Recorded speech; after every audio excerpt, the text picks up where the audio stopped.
The town of Az-Zawiya lies just 50 kilometers to the west of Tripoli. Now it has become a new front line in the battle between pro- and anti-Gaddafi forces. These pictures were shot by journalists brought here by the regime. The idea was to show the outside world that Gaddafi is still in control here. Instead, the reporters found that Az-Zawiya was in rebel hands, at least for now. The town is surrounded by pro-Gaddafi forces. Both sides are armed with tanks and anti-aircraft guns. Gaddafi's crackdown against his opponents has been the bloodiest and most ruthless in the wave of uprisings sweeping North Africa and the Middle East. But it doesn't seem to have stemmed the rebellion against his 4-decade rule. In the east of the country, opposition forces are welcoming visitors to what they are calling Free Libya.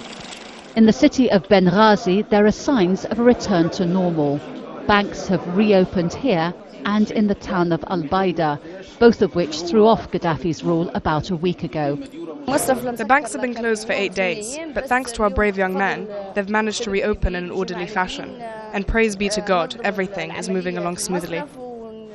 And while residents stock up at the supermarket, the power vacuum that was left in the city is being filled. Local committees that are running towns and cities in the east of Libya have rallied behind a new leader, the former justice minister who resigned over the brutal repression. What is happening in Libya is a popular revolution led by the youth, supported by the people against oppression and against a dictator who has led Libya with a singular point of view and with a vengeful attitude and bloodthirsty soul. Now we announce to the world that we intend to build a democratic nation with institutions that respect international obligations and treaties. Libya relies on its oil fields. They're the mainstay of its economy. But now production appears to be grinding to a halt. This refinery is pumping 11,000 barrels a day, only 1/10 of what it would normally produce, according to the manager. The expatriate workers who used to man the plant have fled to escape the violence. Muammar Gaddafi's options are shrinking. Opposition forces continue to advance towards the capital, and the international community has imposed sanctions which further limit his room for manoeuvre.